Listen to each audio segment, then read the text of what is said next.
Chers amis de Lingaero, bonjour, j'espère que vous allez bien. Me voici de retour en direct de la ville de Vichy, dans l'Allier. Comme quoi l'anglais n'a pas besoin d'être votre ennemi. Comme je souhaite rester en bon terme avec mes abonnés, c'est parti pour un nouvel épisode dans la série Mots mal traduits par les pilotes francophones. Et aujourd'hui on va parler de que. Alors c'est vrai qu'en français les que sont insérés de partout. Pour introduire des idées, pour relier des phrases entre elles, pour faire des comparaisons.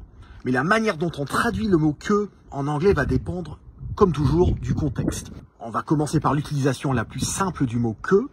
C'est pour dire que quelque chose est le cas. Donc savoir que quelque chose est le cas. Donc dans une phrase comme ça, le mot que va se traduire avec that. Sachant que dans une phrase comme ça, surtout à l'oral, le mot that reste facultatif. C'est-à-dire qu'on peut aussi bien faire une phrase sans qu'avec. Donc par exemple, je sais que les douaniers voient passer beaucoup de shit.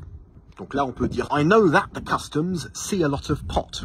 Ou sinon on peut aussi laisser tomber le that dans la phrase. I know the customs see a lot of pot.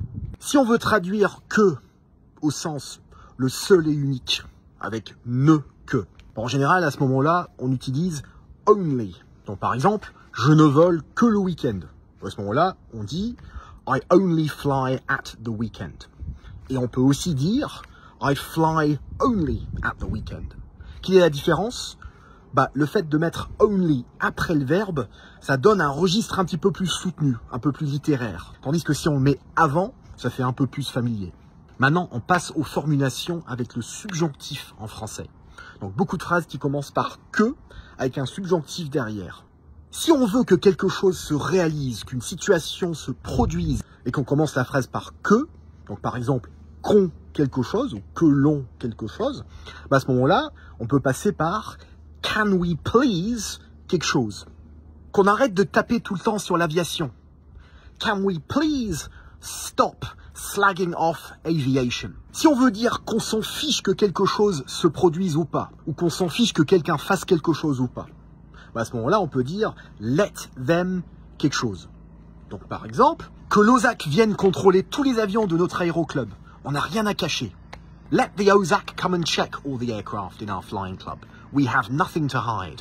Si on veut traduire l'idée de que ce soit en début de phrase, ou qu'on veuille quelque chose, ou qu'on fasse quelque chose ou pas, à ce moment-là, on passe par whether, et puis ce qu'on veut dire. Donc par exemple, des pilotes en aéroclub feront toujours des conneries, qu'on le veuille ou pas. Pilots in flying clubs will always do stupid things, whether we like it or not, or whether we want it or not.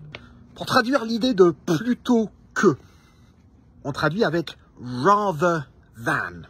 Donc par exemple, rather than, ça peut être soit avec un nom, soit avec un verbe. Si c'est avec un verbe, c'est avec la forme ing derrière. Plutôt que d'annuler des vols le matin même, il est préférable de regarder la météo la veille du vol. Rather than cancelling flights on the same morning, it is better to check the weather the previous day. Ou sinon, en tant que musicien, je préfère avoir un clavier sec plutôt qu'un piano à queue. As a musician, I'd rather have a dry keyboard than a damp piano. Pour traduire l'idée de que, pour dire que faire si, à ce moment-là, on passe par ce qu'on appelle le you impersonnel, chose que j'ai présentée dans une autre vidéo. Donc, que faire si on a une panne des volets, par exemple? What should you do if you have a flap failure? Sinon, petite expression idiomatique, comment traduire l'idée de que dalle? All. Ou sinon, si on veut être encore plus poétique, the square root of all. Voilà donc quelques exemples de comment éviter de vous emmêler les pinceaux lorsque vous traduisez le mot que. J'espère que cette vidéo vous a plu. Retrouvez l'ensemble des exercices gratuits sur le site lingaero.com. Bon vol à tous et à très bientôt. Au revoir.